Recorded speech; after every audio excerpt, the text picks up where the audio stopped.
Dans la suite du débat, la parole est aux orateurs des groupes. Je donne la parole à Madame Mélanie Pietz pour le groupe écologique.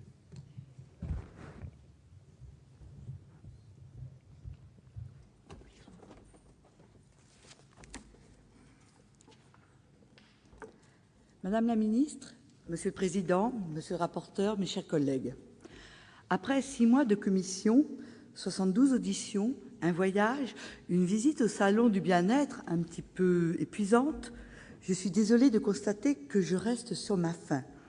Je ne sais toujours pas ce qu'est une secte, ce qu'est une dérive et ce qui relève de l'escroquerie ou de l'abus de faiblesse classique. Mais il est vrai que je ne sais toujours pas ce qu'est la santé en dehors de la définition de l'OMS. Mon insatisfaction vient peut-être de l'intitulé et donc de l'orientation de notre mission, l'influence des mouvements à caractère sectaire dans le domaine de santé. Or, le problème n'est pas de savoir si certaines sectes utilisent le biais de la santé pour couper leurs patients du reste de la société ou de leur famille, tout en leur soutirant de l'argent, mais bien de savoir comment faire pour que l'emprise qu'exerce nécessairement celui qui sait sur celui qui ne sait pas ne dérive pas vers des pratiques contraires à la liberté et à la dignité de l'humain. Un médecin allopathe ne dérive-t-il pas lorsqu'il n'explique pas le pourquoi des examens prescrits ou des traitements, lorsqu'il impose son savoir à celui qui lui fait confiance? Ne dérive-t-il pas quand il ne prend pas le temps d'écouter parce qu'il n'a pas été formé à cela ou parce qu'il n'a plus le temps matériel de le faire, tant notre système de santé est en crise? Et cette réflexion est pour l'ensemble des personnels médicaux, bien sûr. 60% des malades d'un cancer consulteraient un praticien de soins parallèles. Sont-ils tous embrigadés dans une secte ou sont-ils tous victimes d'escroqueries? Compromettent-ils réellement ainsi leur maigre chance de guérison pour certains cancers? Il faudrait faire, enfin, une comparaison sur les derniers moments de vie, en qualité, en conscience, en absence de douleur, entre les patients allopathes et les patients altermédicaux. Ma petite belle-sœur est morte d'un cancer traité classiquement. A-t-elle été victime d'une dérive médicale, d'acharnement thérapeutique? Et autour de nous, combien de miraculés du cancer qui expliquent de voir la vie, ou du moins leur rémission, à telle ou telle pratique. La question n'est donc pas le choix des méthodes de soins, mais bien l'emprise que peuvent avoir certains sur des personnes, notamment en période de fragilité liée à la maladie ou au mal-être. D'autant que ces mainmises existent dans tous les domaines sociaux. Notaires, avocats ou entraîneurs sportifs peuvent eux aussi dériver. Mais cette emprise est vraie plus facile en matière de santé, car nous sommes mortels et nous connaissons la douleur. C'est pourquoi, comme l'a écrit André Malraux, tout dialogue avec la mort commence à l'irrationnel.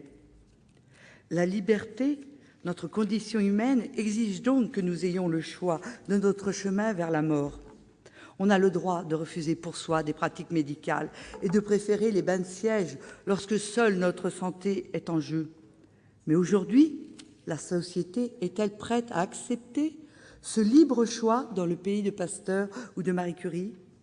Le refus des soins certifiés sérieux, à défaut d'être sûrs, est incompréhensible pour un esprit éclairé. La sécurité sociale rend les soins moins ou peu coûteux, et pourtant certains préfèrent ne pas en bénéficier et aller voir un laveur de côlons ou un poseur de pierres, dépenser leur argent au lieu de dépenser l'argent de la sécurité sociale. Bref, tout autant que de savoir si des charlatans abusent de la détresse des gens, il faudrait mieux aussi se demander pourquoi les malades ou leurs familles se laissent ainsi abuser.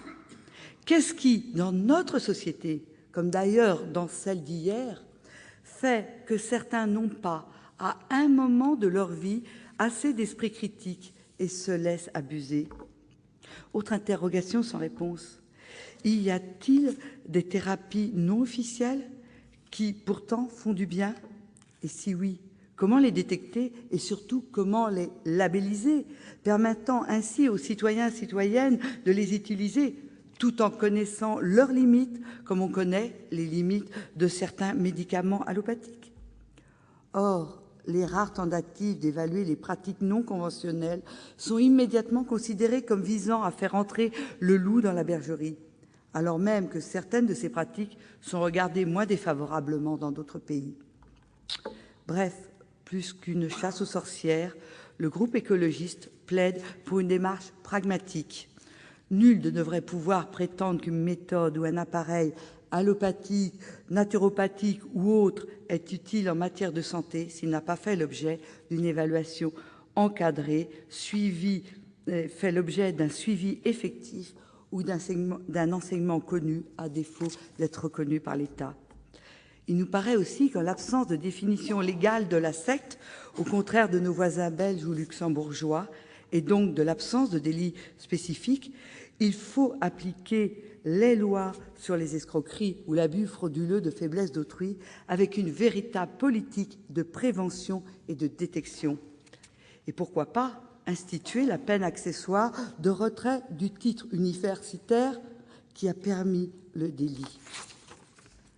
Enfin, en fin de compte, le sujet n'est pas épuisé, mais, Monsieur le Président, Monsieur le rapporteur, vous avez ouvert une voie en nous proposant d'entendre les condamnés a priori. Reste à évaluer sereinement, sans a priori, les pratiques non homologuées en France. Merci. Merci.